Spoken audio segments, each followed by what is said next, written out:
Hello friends, welcome to my channel Lavanya'Simple kitchen. నేను మీ లావణ్య. ఈ రోజు వీడియోలో వచ్చేసి సమోసాలు చాలా ఈజీగా ఎలా ప్రిపేర్ చేసుకోవాలో మీతో షేర్ చేసుకోబోతున్నాను. ముందుగా ఒక కప్పు గోధుమ పిండి తీసుకోవాలి. ఇందులోకి తగినంత ఉప్పు, అదేవిధంగా ఒక హాఫ్ స్పూన్ వరకు ఓమా అజ్వైన్ వేసుకోవాలి.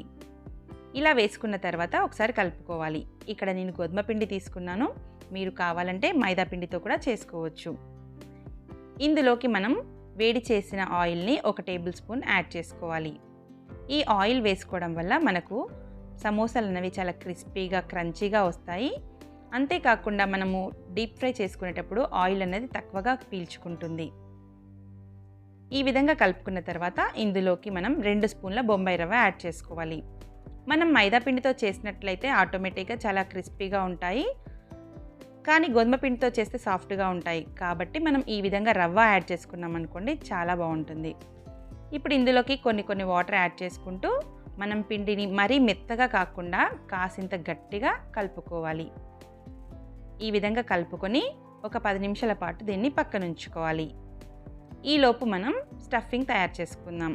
ఇక్కడ నేను 3 ఉడికించిన బంగాళదుంపల్ని తీసుకున్నాను.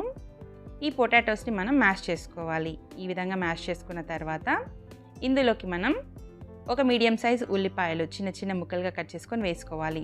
అదేవిధంగా 1 స్పూన్ చిల్లీ, కరివేపాకు, అదేవిధంగా పుదీనా, కాసింత పసుపు, మన టేస్ట్కి సరిపోయినంత కారం, కొన్ని వేయించిన పల్లీలు వేస్తే బాగుంటుంది, కానీ నా దగ్గర అవైలబుల్గా లేవండి.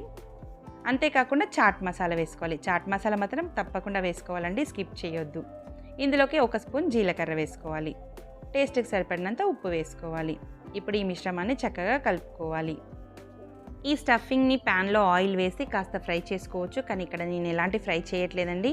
ఎందుకంటే సమోసాలు డీప్ ఫ్రై చేస్తాం కాబట్టి ఆటోమేటిక్గా స్టఫింగ్ అన్నది ఉడికిపోతుంది. ఇప్పుడు మనం ఇక్కడ సమోసాలు ఎలా తయారు చేయాలో మీకు 3 విధాలుగా చూపిస్తాను. అందులో మొదటిది, కాసింత చపాతీ పిండిని తీసుకొని ఈ విధంగా మనం చపాతీలాగా ఒత్తుకోవాలి. ఇప్పుడు ఒక బాక్స్ పైన మూత కానీ లేదంటే డబ్బా పైన మూత తీసుకొని ఈ విధంగా రౌండ్ షేప్లోకి కట్ చేసుకోవాలి. ఇలా ఎక్కువ ఉన్న పిండిని తీసేసిన తర్వాత ఇందులోకి కావాల్సినంత స్టఫింగ్ పెట్టుకోవాలి. స్టఫింగ్ మరీ ఎక్కువగా పెట్టకూడదండి. ఇప్పుడు మనం ఈ 2 అంచులను ఈ విధంగా వీడియోలో చూపిస్తున్నట్టు 2 అంచులను తీసుకొని మధ్యలోకి మలుచుకోవాలి. తర్వాత రెండో వైపు ఉన్న అంచులను తీసుకొని ఈ విధంగా ప్రెస్ చేస్తూ అంచులను దగ్గరికి మలుచుకోవాలి. ఈ విధంగా ప్రెస్ చేయడం వల్ల మనకు డీప్ ఫ్రై చేసేటప్పుడు విడిపోకుండా ఉంటుంది. మరొకసారి చూపిస్తున్నాను చూడండి, మీకు అర్థమవుతుంది అనుకుంటున్నాను. ఈ విధంగా అంచులన్నింటినీ మధ్యలోకి తీసుకొచ్చి ఈ విధంగా ప్రెస్ చేసామంటే పిండి అంటుకుపోతుంది. అప్పుడు సమోసాలు అన్నవి విడిపోకుండా ఉంటాయి. ఈ విధంగా అన్నీ ప్రిపేర్ చేసుకొని పెట్టుకోవాలి. ఇప్పుడు రెండవ రకం మీకు చూపిస్తాను. సేమ్ అలాగే చపాతీలాగా తయారు చేసుకొని మన గర్జలు చేసే చెక్క ఉంటుంది కదండి, ఇందులో మనం పెట్టుకోవాలి. ఇప్పుడు మనం స్టఫింగ్ని మధ్యలో వేసుకొని సేమ్ మనం కజ్జికాయలు చేసుకున్నట్టే తయారు చేసుకోవాలి.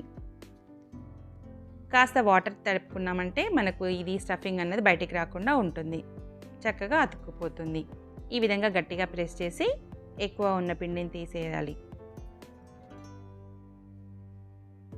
ఇలా మిగతావన్నీ తయారు చేసి పెట్టుకోవాలి. ఇప్పుడు 3వ రకం చూపిస్తాను. ఇది మనం నార్మల్గా ఎప్పుడు చేసుకునే సమోసా షేప్ అండి, ట్రయాంగిల్ షేప్. సేమ్ చపాతీలాగా తయారు చేసుకొని మధ్యలోకి ఈ విధంగా కట్ చేసుకోవాలి. ఈ విధంగా 2 అర్ధచంద్రాకారంలో కట్ చేసుకున్న తర్వాత ఇలా మలుచుకోవాలి. అంటే ఒక ట్రయాంగిల్ షేప్లోకి మలుచుకోవాలి. పక్కన కాస్త తక్కువ ఉండాలండి, అంటే హాఫ్ కన్నా ఎక్కువ మలవాలి. ఇప్పుడు ఆ రెండో పక్కది కూడా ఈ విధంగా మధ్యలోకి మలిచి అంటించాలి. కాస్త వాటర్ మనం పెట్టామంటే అది ఈజీగా అంటుకుపోతుంది, అప్పుడు స్టఫింగ్ అనేది బయటకు రాదు. ముందుగా చెప్పినట్టు స్టఫింగ్ అనేది కాస్త తక్కువనే వేసుకోవాలండి, ఎక్కువగా వేసుకుంటే సమోసాలు చిట్లిపోయే ఛాన్స్ ఉంది. ఈ విధంగా అంచులు అన్నది మలుచుకొని సమోసాను ప్రిపేర్ చేసుకోవాలి. అంతే అండి. ఇప్పుడు ఇవి తయారు చేసుకున్న సమోసాలన్నింటినీ మనం ఫ్రై చేసుకోవాలి. ఇక్కడ మీకు ఇంపార్టెంట్ పాయింట్ చెప్తాను.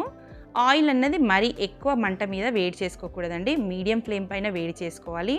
అప్పుడు మాత్రమే సమోసాలు క్రిస్పీగా క్రంచీగా ఉంటాయి.